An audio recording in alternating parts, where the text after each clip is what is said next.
Hello everyone, my name is Mar Ortiz and this is the second part of how to redesign Tetris. Let's start. What you can do first is looking for some images. I generate these images on a website called Novel AI. However, you can find yours anywhere you prefer, such as Google, other AI platforms, or even by creating them yourself. After selecting your perfect photo, the next step is to duplicate it. We will use two copies in our design. The first one will be placed on the canvas, where we will apply a gradient effect. I'll provide the values that I use here.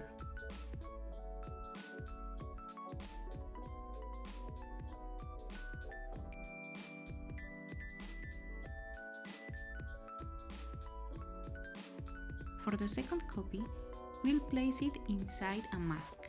To do this, create a square with the specified size values. Send it to the back, and then right-click and select Create a Mask.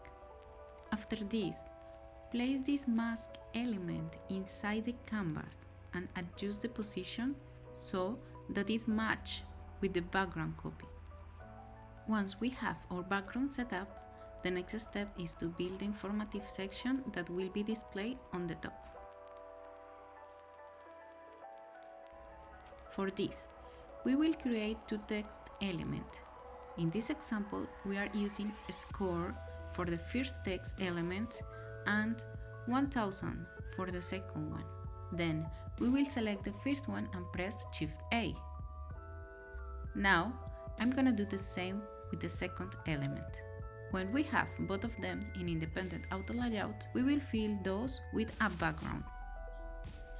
You can use colors that match the images you select earlier or any colors of your preference. When you feel good with your values, you can select both of them at the same time and then press Shift A again. Now, let's see the importance of using components. Over here, we are gonna just duplicate the same elements and the smallest pieces that we did in the first video. And we are gonna adjust the size. Why are we doing this? It's because we need the smallest pieces for those that will be on the top. After having these smallest pieces, we need to rename them. I'm gonna show in this video how the organization should like. I would like to clarify here that we don't actually did all the pieces of a Tetris. That is because there are a lot of variants. We are just handling the basic ones. So if in any moment you would like to see a tutorial more advanced where I can create even more pieces than now, we can do it. Just please ask for it and it will be okay. Now we can go again to our canvas. What are we gonna do is just put a small piece in the last box where it say next. That will help to the user or to the player to understand what is the next piece that he is gonna get during the game.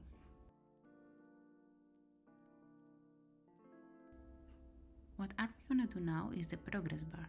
It is so important to the player to know how long is gonna be the game, what are the objectives in this game, and we can reach that goal representing this in a visual design. Now, you can choose the square tool and use these values to create a progress bar. Next, add a white color or the color of your choice and duplicate it. Then, add different colors to the copy. In this example, I decided to use a pink gradient. The order should be as follows. The white element serves as the background and the pink one will be in front of it. You can resize this element and then it will look like an actual progress bar. After this, we are gonna pick the star icon that is on the top and we are gonna build our star. So you can use any kind of shape that you like. In this case, I opt for one that looks friendly. It's kind of roundy and it is nice for this style of the game. What I did here is pressing Shift A. I told you the auto layout is our best friend. Then after this shape is inside of an auto layout, we're gonna fill it. I decided to use the same pink colors. Then I'm gonna duplicate it. This is just because we need different checkpoints, right? And how the user has not finished the game, the last one is gonna be with different colors. I decided to use gray or white colors, so the user will know that that is the last checkpoint.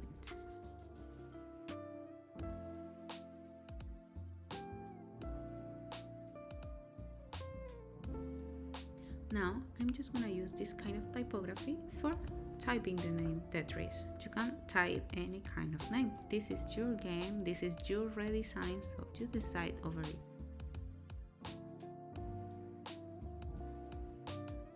When we have the name, this is just a small detail. I create some gradient that will make the user think that this piece is just going down.